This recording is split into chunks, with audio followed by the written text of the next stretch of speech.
Привет, мои дорогие друзья! Не могу позволить себе отказать вам в ваших вопросах и запросах по поводу того, что вы просите меня продолжать рассказывать про российских военных чиновников, окопавшихся где-то под Москвой, в дворцах стоимостью от 10 до 15 миллионов евро. Вы просите меня рассказывать о том, что привело к нынешней ситуации на фронте. Причем, судя по этим вопросам, я так понимаю, что не все верят в то, что все идет нормально в Российской Федерации.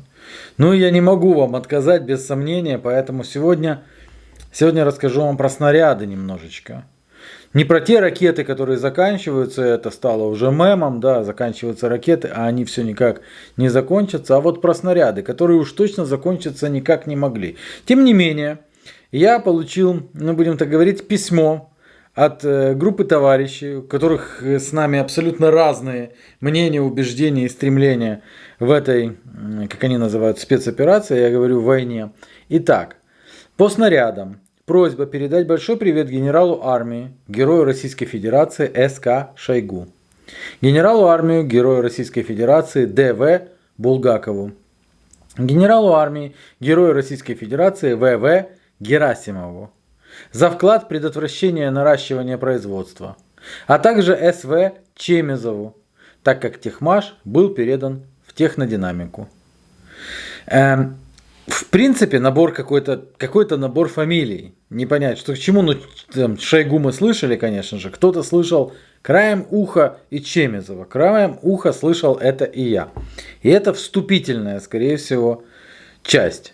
Про снаряды. Дело в том, что российская армия начала применять тактику огневого вала.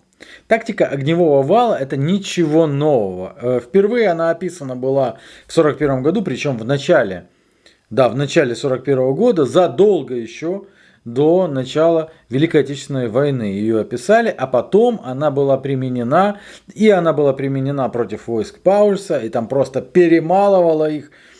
Смотрите, вот так вот описывают сейчас современные российские журналисты то, что они видят. Плотная стена мощных разрывов с грохотом встает на переднем крае противника и постепенно сдвигается в глубину боевых порядков, сметая и перемалывая все на своем пути. Крупнокалиберные снаряды ложатся практически непрерывно. Огненное цунами медленно перекатывается через аккуратные сетки траншей и ходов сообщения. То есть из огромного количества снарядов формируется заградительная стена. И она медленно идет, и реально спасения от нее нет. Но есть одна колоссальная проблема. Я читал реально последствия этого огневого вала. Это ужас. В живых не остается никто. Многие умирают от давления, которое вызывают это. Многие от удушья. Даже те, кого не поражают осколки. Окопы превращаются в 30-сантиметровые ямки. Но есть одна проблема. Снарядов надо очень и очень много. И вот я открываю военное обозрение и читаю. Термин про расход боеприпасов вагонами здесь подходит в самый раз. Один вагон – это примерно 5000 снарядов.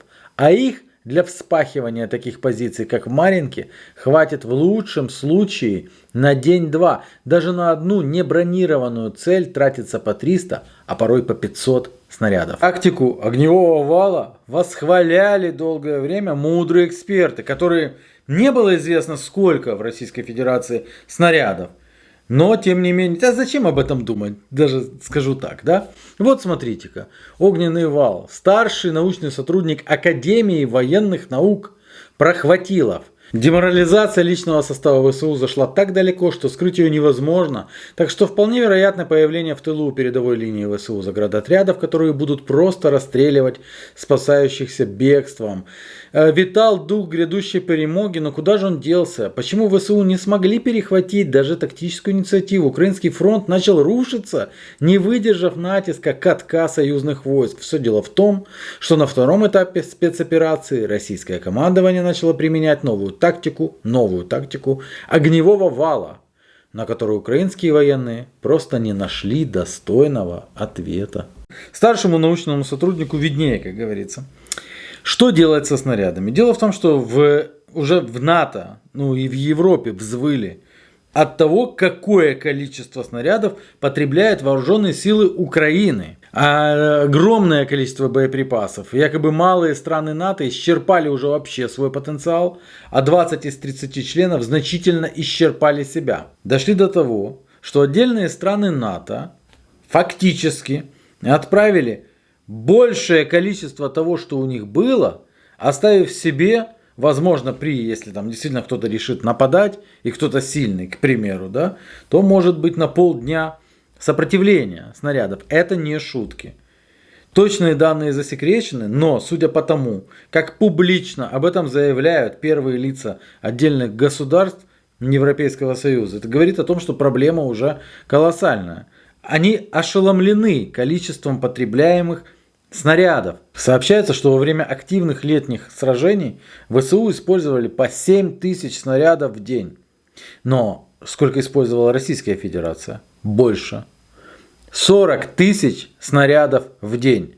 Ну, реально ошеломляет. Несмотря на заверения отдельных российских и европейских экспертов о том, что у России не могут закончиться артиллерийские боеприпасы, потому что там очень много старых боеприпасов, которые сейчас используются.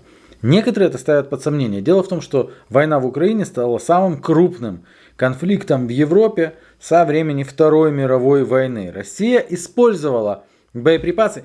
ВПК, если бы ВПК работал и управляли им не воры, не было бы проблем. Их бы шлепали эти боеприпасы, да и все. Но мы сейчас говорим о государстве, в котором на ключевых должностях находятся воры и коррупционеры, которые воруют даже на армии во время войны.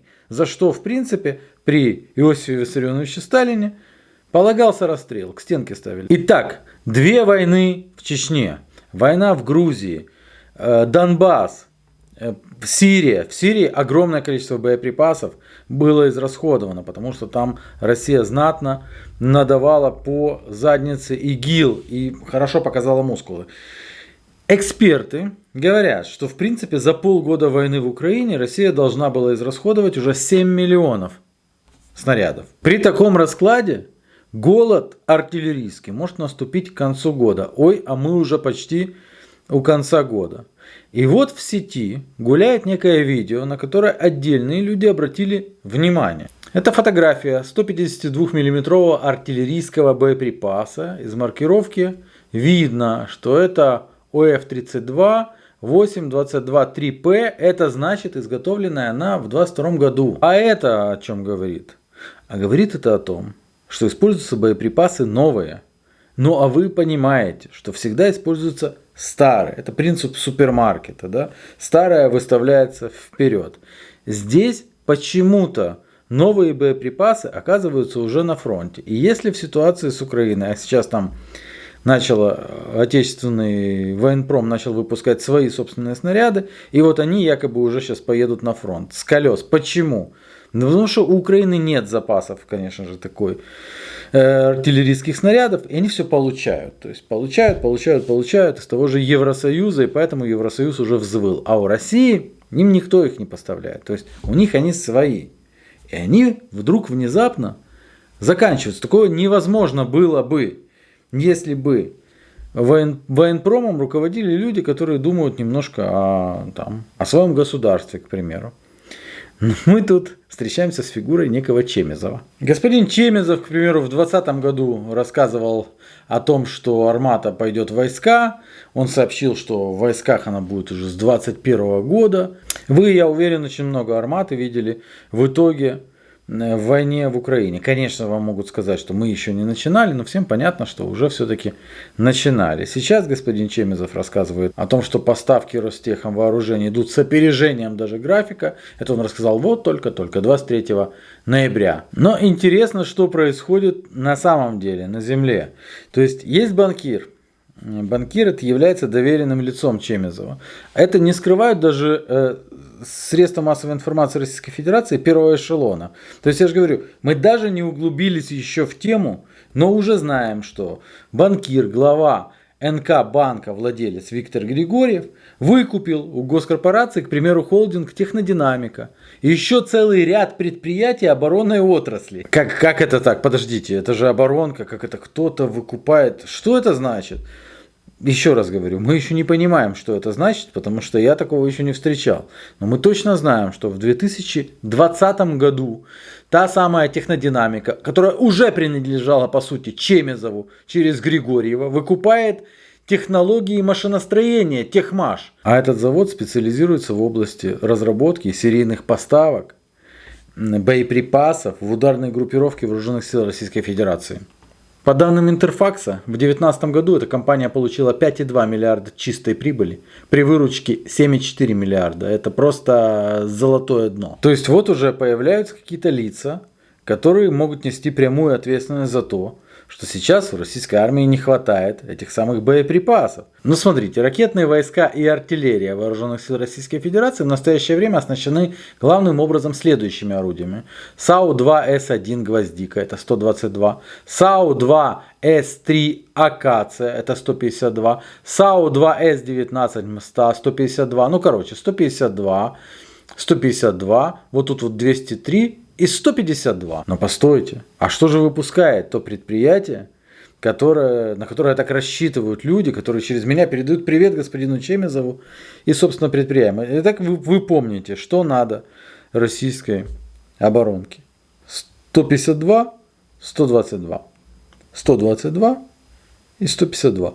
Легко запомнить, да? Что делает Технодинамика? Артиллерийские боеприпасы нового поколения 125. 30-миллиметровые выстрелы с пластиковым ведущим устройством. Умные снаряды для терминаторов. Вы, я уверен, очень много видели в Украине терминаторов. Танковые снаряды 125. Противотанковая граната РПГ-30. Выстрелы морской артиллерии 76, 100, 130. Парашютные системы специального назначения. Чего в этом списке нет?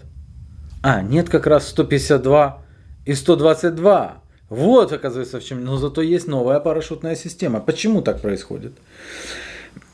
Совсем как бы плохая мысль, конечно же, что, как плохая для русских. Это то, что на Чемезова нашли выход какие-то граждане, которые ввели против него, против его семьи там, и всех остальных, да, и многих-многих предприятий санкции.